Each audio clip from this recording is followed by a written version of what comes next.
Today's guest is known across our state as the founder of the economic education movement in Arkansas. She has nourished it and led it to become one of the most outstanding economic education programs in our nation. In fact, she has just completed 17 years of service as the head of economic education. She has the unique distinction of having 4 presidential appointments to the National Commission on Libraries and Information Services. She has served as director of the First National Bank, and she has even had an economic education center named in her honor at the University of Arkansas at Fayetteville. We are indeed honored and feel very privileged to have as our guest Dr. Bessie B. Moore as our guest today to Personally Views on Money. Thank you for joining our series, Dr. Well, Moore. I'm so glad that you invited me. I would like to ask you what you think is perhaps one of the most basic and fundamental aspects of money management. Well, I think maybe the first thing, then the most important thing is to actually realize that money has to be managed if you do well. That's the first step, is management, and know that it's necessary. And then the second thing I would think about is that you realize the necessity of planning. Planning is important in anything if it's to be well done, no matter what it is. A thing that's not well planned seldom succeeds. Accident just doesn't help you, you know. All right. And then the other thing about it is that we're establishing a habit. And no matter what we think about the way we run our lives, we are all creatures of habit. And if any of our viewers will just try to remember some habit they tried to change, you know, and you realize how difficult it is, you know. If anybody tried to quit smoking or tried to be sure to get up the first time the alarm rings or whatever, you know, habit controls our lives, and we have to have the habit of planning, because money can't be managed otherwise.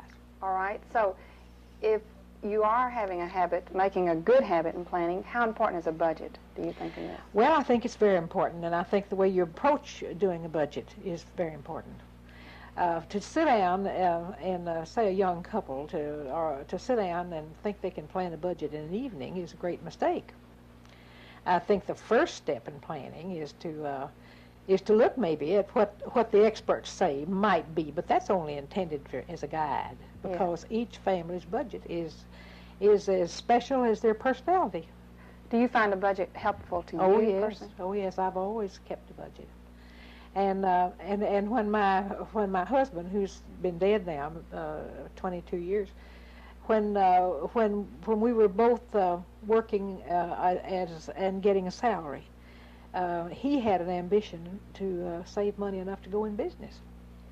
And if it hadn't been a plan that we worked on together, and if we hadn't been willing to have lived in a 2-room apartment for a long time, 6 years as a matter of fact, to save our money, and not to buy a new car every year, and to be careful about the clothing we bought, to buy basic styles that would last, we never would have saved the money to have had the necessary funds to have opened the business, because no bank is likely to lend you all the money it takes to go into a business. You have to put something of your own in it before you can even get a loan. That's just an example, but it's an example of saving, having a budget that helps you save for a purpose. Evidently, you and your husband communicated quite well where your financial situation was concerned. How important do you think that is for our young marriage? I think it means everything. You know, you have to agree on goals, and if you agree on a goal, then you can sit down and really plan what things you'll do and to reach that goal. If you have communication has to be 2 ways, and in setting up a budget, did you want me to comment on kind of setting up a budget? That would be nice. Well, first of all, you have to keep records. You can't just plan a budget and say if this is March 15th and say April the 1st, we're going to have a budget we know will work. You have to try one first of all, and a good way to do it is to keep a record of every daily expenditure, maybe for a couple of months. before you finally decide how, and to know, I can't have time enough to go into the basics of, I mean, Right. to the details of a budget. But if you keep an accurate record of your expenditures for a couple of months, then you're ready to start to say, well, what are our permanent expenditures that come regularly, like the light bill and the gas bill and the car repair and so on.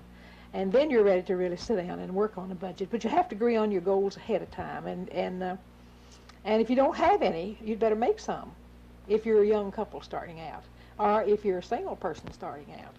How important do you think credit is for young couples? Well, in this day and age, it's more important than anything else. And the way to start credit is because you can't get a small loan at a bank anymore. The 10% usury law has just made that impossible, and for the reason being that it costs as much to process and handle a loan for $500 as it does for $10,000.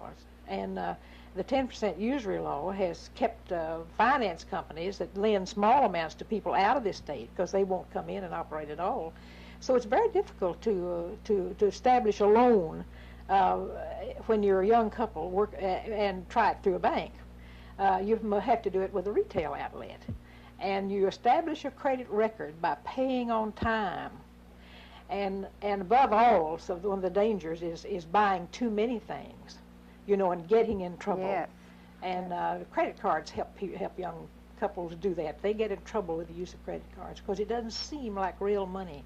It's harder to pay out two $10 bills for something than it is to just sign a piece of paper. Did you use much credit in your early years? No, except the way that I mentioned. We established good credit at department stores and car payments and the things that they said. We did get a car, and we paid the company on time, and we didn't miss payments, and we were careful to maintain a record of good, prompt payment. We feel very privileged to have had you join our series today. We've certainly learned some very excellent and sound points on money management from you. Thank you, Dr. Moore, for joining us.